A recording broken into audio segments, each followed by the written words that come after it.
Chicken recipe நிறைய இருக்கு. ஆனா ஒரு தடவை சாப்பிட்டா மறக்க முடியாத மதுரை ஸ்பெஷல் பிச்சு போட்ட கோழியை வீட்டுல எப்படி ஈஸியா செய்யணும் பார்க்கலாம் வாங்க. வணக்கம் மக்களே, இது வே குக்கிங் சேனல். நம்ம சேனல்ல ஆத்தென்டிக் மற்றும் மல்டிபிள் ரெசிபிஸை வீட்டுல எப்படி ஈஸியா செய்யணும் பார்த்துட்டு இருக்கோம். அந்த வகையில இன்னைக்கு நம்ம பார்க்க போற ரெசிபி பார்த்தீங்கன்னா மதுரை ஸ்பெஷல் பிச்சு போட்ட கோழி. அதுக்கு என்னென்ன பொருட்கள் வேணுங்கிறத வாங்க பார்க்கலாம். Chicken leg piece 3/4 kilo, 400 gram நடுக்கிற வெங்காயம், கடலெண்ணெய் 100 ml, பெப்பர் 1 டேபிள் ஸ்பூன், மிளகாத்தூள் 1 table spoon, மல்லிப்பொடி 1 table spoon, garam masala 1 table spoon, ஜீரக பொடி 1 டேபிள் ஸ்பூன், இஞ்சி பூண்டு விழுது 2 டேபிள் ஸ்பூன், ஒரு நறுக்கின தக்காளி, கொஞ்சமா கொத்தமல்லி தழை, காஷ்மீரி சில்லி பவுடர், சால்ட் தேவையான அளவு, மஞ்சப்பொடி 1 டேபிள் ஸ்பூன், கருவேப்பிலை தேவையான அளவு.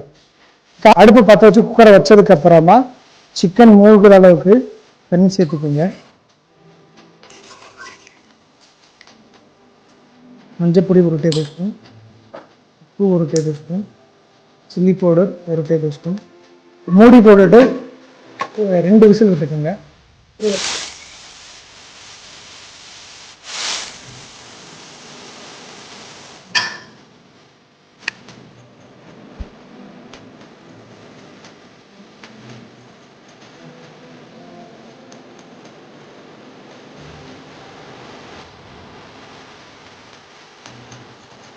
சிக்கன் லெக் பீஸ் நல்லா ஆறுனதுக்கு அப்புறமா அதுல போன்ல இருந்து பிளஸ் மட்டும் எடுத்து வச்சுக்கோங்க.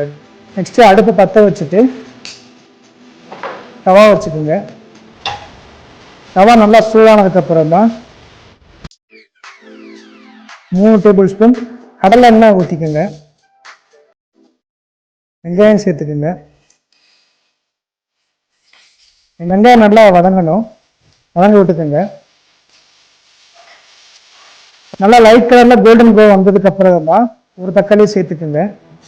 ஒரு தக்காளி குழையிற வரைக்கும் வதக்கிக்கோங்க. நல்லா தக்காளி நல்லா குழஞ்சிருச்சு. இஞ்சி பூண்டு 3 டேபிள் ஸ்பூன் சேர்த்துக்குங்க.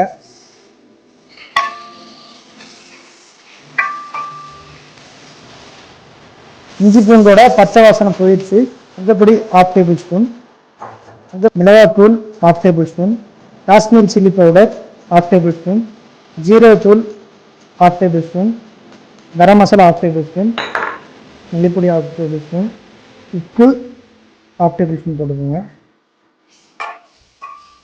பிச்சு போட்ட கோழியை இதில் சேர்த்துக்கோங்க.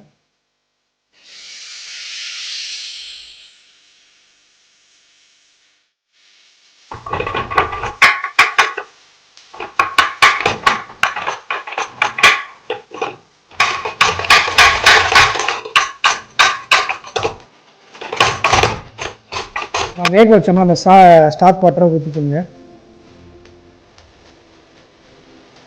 இது நல்லா கொதிச்சு வரணும். தண்ணி நல்லா வத்தி வந்துருச்சு. அதுக்கப்புறம் லேசாக ஒரு கொத்திக்கலாம்.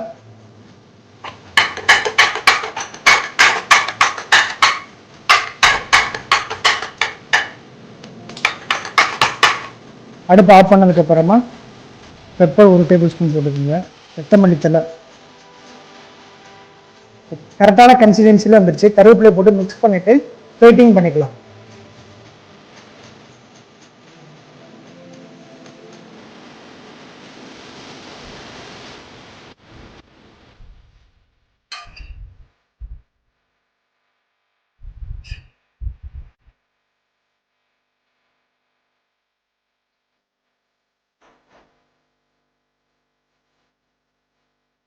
மதுரை ஸ்பெஷல் பிச்சு போட்ட கோழி ரெடி ஆயிடுச்சு.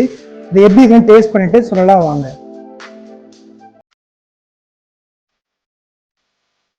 சிக்கன் நல்லா வெந்திருக்கு, ஜூஸியா இருக்கு. எல்லா மசாலாவும் கரெக்டா பர்ஃபெக்டா இருக்குது. ஆத்தென்டிக்கான ஃபிளேவர் வந்துருச்சு. இதை உங்க வீட்டுல செஞ்சு பார்த்துட்டு எப்படி இருக்குங்க கமெண்ட் செக்ஷன்ல சொல்லுங்க. இது போல இன்ட்ரெஸ்டிங்கான ரெசிபியோட நெக்ஸ்ட் வீடியோல பார்க்கலாம். பாய்.